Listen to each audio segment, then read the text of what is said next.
माता पिता अपने बच्चों के लिए क्या कुछ नहीं करते हैं। अच्छी शिक्षा दिलाते हैं, अच्छा खाना दिलाते हैं और अच्छे कपड़े दिलाते हैं। वह भी इस आशा में कि मेरे बच्चे अच्छी पढ़ाई के साथ जब कुछ कर लेंगे या कुछ अच्छी नौकरी हासिल कर लेंगे, उनका नाम रोशन करेंगे और तो उनको बहुत ही खुशी प्राप्त होगी। मगर यहाँ पे कुछ ऐसा हुआ जहाँ एक पिता ने अपनी मात्र 14 साल की बेटी के साथ कुछ ऐसा किया जिसको सुनने के बाद आप भी हैरान और परेशान हो जाएंगे कि आखिर उस पिता ने उस बेटी के साथ क्या किया और उसकी बेटी ने ऐसा क्या किया था जिसको अपनी ज़िंदगी से हाथ धोना पड़ा। नमस्कार, मेरा नाम रवि है। मैं आशा उम्मीद करता हूँ आप लोग बहुत अच्छे होंगे, अपना बहुत बहुत ख्याल रख रहे होंगे। अगर आप लोग हमारे चैनल पर नए हो, सब्सक्राइब बेल आइकन जरूर दबाएं। जैसा कि जिन लोगों ने हमारे कल वाले वीडियो में कमेंट किया था, हम उनका नाम इस वीडियो के अंत तक जरूर लेंगे, तो आप लोग वीडियो के अंत तक जरूर बने रहें और तभी इस घटना के बारे में पूरी जानकारी प्राप्त कर पाएंगे।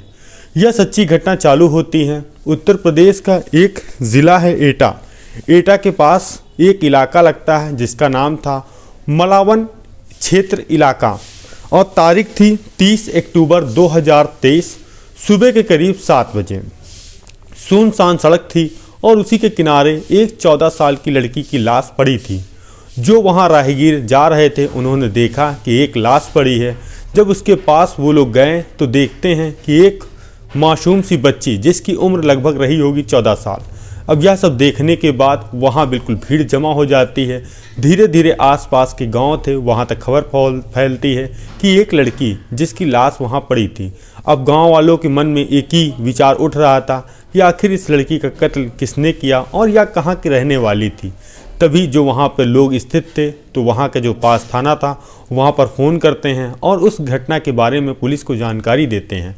जैसे ही अब पुलिस वालों को लाश की जानकारी मिलती है, कत्ल की जानकारी मिलती है, न देरी करते हुए पुलिस की सारी थाने की फोर्स उस मौका वारदात पर पहुँचती है और उस लड़की की पूछताछ आसपास के लोगों से करती है और यह ढूंढने का प्रयास करती है क्या कोई इसके पास आईडी प्रूफ है जिससे ये पता लग सके कि आखिर ये लड़की रहने वाली कहाँ की है। अब पुलिस वाले उसकी लाश को पोस्टमार्टम के लिए भिजवाते हैं और फॉरेंसिक टीम को बुलाया जाता है जो आसपास के एविडेंस कलेक्ट करती है। मगर पुलिस वालों को ऐसी वहाँ से कोई जानकारी नहीं प्राप्त होती है जिसका ये पता लग सके कि आखिर ये लड़की कहाँ की रहने वाली है। अब धीरे धीरे पुलिस इस मामले की छानबीन कर रही थी और साथ ही जितने थाने आसपास के थे वहाँ भी ढूंढने का प्रयास कर रही थी कि क्या पता कहीं से या खोई है या गायब हुई है। मगर कुछ ही देर बाद पता चलता है यह जो लड़की है इसके पिता जो कि रहने वाले हैं मैनपुरी का थाना है बिछुआ क्षेत्र थाना और उसी के पास एक गांव है नगला हरकिसी गांव। वहीं का रहने वाला एक पिता जो कहता है मेरी बेटी 29 अक्टूबर 2023 को गायब हुई थी और जिसका कोई पता नहीं चला। अब पुलिस वाले उसको एटा जो थाना था वहां बुलाते हैं शव की शिनाख्त करने के लिए। वह पिता आता है, अपनी बेटी को देखता है, चीख चीख कर रोने और पुकारने लगता है।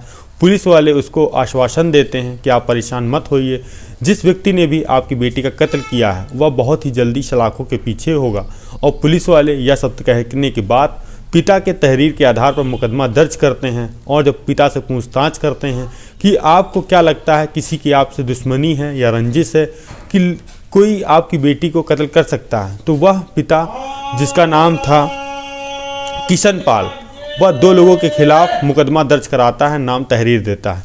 जो 2 नाम थे, पहला नाम दिनेश और दूसरा नाम विशेष। पुलिस वाले कहते हैं कि आपको इन पर क्यों शक है, तो कहते हैं इन लोगों का आपसी रंजिश का विवाद है जो कि मैं अपने इलाके का बाहुबली व्यक्ति हूँ।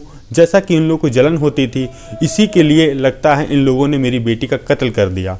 अब पुलिस वाले दिनेश और विशेष के घर पहुंचती है और वहां उनको उठाने के लिए, क्योंकि जब बेटी के पिता ने तहरीर दी थी और 2 लोगों का नाम दर्ज किया था तो पुलिस वाले भी अब उन्हीं को आरोपी मान रही थी। जैसे ही दिनेश और विशेष के घर पुलिस वाले पहुंचते हैं और पूछते हैं कि जो आपके ये 2 व्यक्ति हैं कहाँ हैं, तो घर वाले कहते हैं वह इस समय घर पर नहीं है। और तभी पुलिस वाले कहते हैं जो दिनेश हैं विशेष हैं उनसे बता दीजिए कि उनके ऊपर एक 14 साल की लड़की का कत्ल का इल्ज़ाम है। तो उनके घर वाले कहते हैं कि उनको वो कत्ल नहीं कर सकते क्योंकि वो ऐसे व्यक्ति नहीं हैं जो किसी की लड़की का कत्ल कर दें। तो घर वाले पूछते हैं सर किसकी बेटी का कत्ल हुआ है, तो पुलिस वाले बताते हैं जो किशन पाल जो आपकी गांव के रहने वाले हैं उन्हीं के लड़की का कत्ल हुआ है। तो उनके घर वाले पुलिस को कुछ ऐसा बताते हैं जहां पर पुलिस की अब कहानी दूसरी एंगल पर घूम जाती है। तो जो दिनेश और विशेष के घर वाले हैं वो कहते हैं जो किशन पाल की लड़की जिसका नाम जानवी है उसका गांव के ही एक लड़के से अफेयर था, जिसको आए ना आए दिन रोज लड़ाई झगड़ा पिता और पुत्री के बीच होता था। यह मामला इतना ज़्यादा था कि आसपास के लोगों को हर चीज़ पता है कि उनकी बेटी का दूसरे से अफेयर है। कोई हो या ना हो, उसके पिता ने ही अपनी बेटी का कत्ल किया है और वह हम लोगों को इसलिए फंसाना चाहता है क्योंकि हम लोगों की आपसी लड़ाई है और मतभेद है। क्योंकि जब वो क्राइम करता है तो हमारे पति पुलिस को मुखबरी कर देते थे, इसलिए उसने रंजिश में हम लोगों का नाम डरवाया है। क्योंकि इसी डर से हमारे पति लोग फरार हैं, क्योंकि पुलिस आती उनको उठा ले जाती। और यह मैं साहब सत्य कह रही हूँ, इसमें कोई झूठ नहीं है। अब पुलिस वालों का शक गहरा गया पिता की ओर, जैसा कि अब पुलिस वालों ने गांव में और लोगों से पूछताछ की जो इनकी जानवी बेटी है उसका किससे अफेयर है। तो सभी लोगों ने बताया कि बेटी का पास में ही रहने वाले गांव में एक लड़के से प्रेम है जिससे ऐतराज़ इनका पिता करता था। अब पुलिस वालों ने पिता को उठाने का प्रयास किया और साथ में जो उसका फ़ोन था उसको सर्विलांस पे लगाया और उसमें 2 नंबर बिल्कुल संदिग्ध पाए जाते हैं, जो कि 29 अक्टूबर 2023 करीब 8 बजे 2 नंबरों पे बात की गई थी। जो पहला नंबर मिलता है वो था उनके लड़की के मौसा का और दूसरा नंबर था जो कि किशन पाल दोस्त का। अब जब दोनों नंबर को सर्विलांस पे लगाते हैं, पुलिस वाले उनको उठाते हैं, तो वो एक ऐसा खुलासा करते हैं जिसको सुनने के बाद किशन पाल कुछ बोल नहीं पाता है, बिल्कुल सहम जाता है, बिल्कुल डर जाता है। उसको लगता है कि अब मैं पकड़ा गया। आखिर उसने अपनी बेटी का कत्ल क्यों किया, यह अभी जवाब सुनना बाकी है आप लोगों को।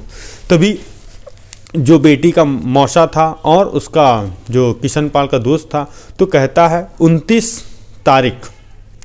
अब किशन पाल कहता 29 अक्टूबर 2023 शाम के करीब 5 बजे हमारे घर में खाना बन रहा था और खाना तैयार हो गया था। तभी मेरी जो बीबी है और मेरी जो बहन है और हम सभी लोग खाना खाने के लिए तैयार बैठे थे। तभी मैंने कहा अपनी पत्नी से कि जानवी को बुला लो, वो भी खाना खा ले, जो कि उसका कमरा मेरे ही जस्ट बगल वाले घर में था। तो वह मेरी पत्नी अपनी बेटी को बुलाने के लिए जाती है, देखती है बेटी वहाँ पर नहीं है। अब हम लोग हैरान परेशान हो जाते हैं कि आखिर बेटी गई तो कहाँ गई।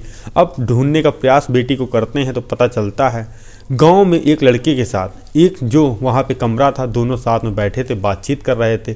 जैसे ही मैंने यह दृश्य देखा वैसे ही वह लड़का वहाँ से भाग गया और मैंने बेटी को वहीं पर एक थप्पड़ मारा, जिससे वह गुस्साई मुझसे बहस करने लगी, जिससे मेरे अंदर बहुत ही गुस्सा थी, मैं बर्दाश्त नहीं कर पाया। मैंने अपना अंगोछा निकाल कर बेटी का गर्दन दबा दिया और मार दिया और फिर उसकी डेड बॉडी वहीं पे डाल दिया। और फिर मैंने उसी लड़की के मौसा को फ़ोन किया कि आप गाड़ी लेकर चले आओ, और जो मेरा एक दोस्त था मैंने उसको बुलाया और बेटी की लाश को उसी गाड़ी में डाला और रात के अंधेरे में निकल गया, जो कि एटा इलाके में। और मैंने सुनसान जगह देखी, सड़क किनारे डेड बॉडी डाल दी और मुझे लगा कि अब मैं कभी पकड़ा नहीं जाऊंगा। और हुआ क्या, पुलिस ने सख्त कार्रवाई करते हुए और जो दोषी व्यक्ति था बिल्कुल सही व्यक्ति को गिरफ्तार किया और पुलिस ने किशन पाल को हिरासत में लेकर जेल भेज दिया और उनकी बेटी को इंसाफ भी प्राप्त हुआ, क्योंकि जिसने कत्ल किया वो सलाखों के पीछे था और जो निर्दोष व्यक्ति था उसका एफआईआर से नाम भी हटाया गया, जिनको उनको बहुत राहत प्राप्त हुई। और यहीं से हमारी कहानी का अंत होता है। मिलते हैं नई कहानी में नई शुरुआत के साथ। जय हिंद, जय भारत। और जो पिछली वीडियो में जिन लोगों ने कमेंट किया उनका नाम है मंदार, जो कि गुजरात के रहने वाले हैं।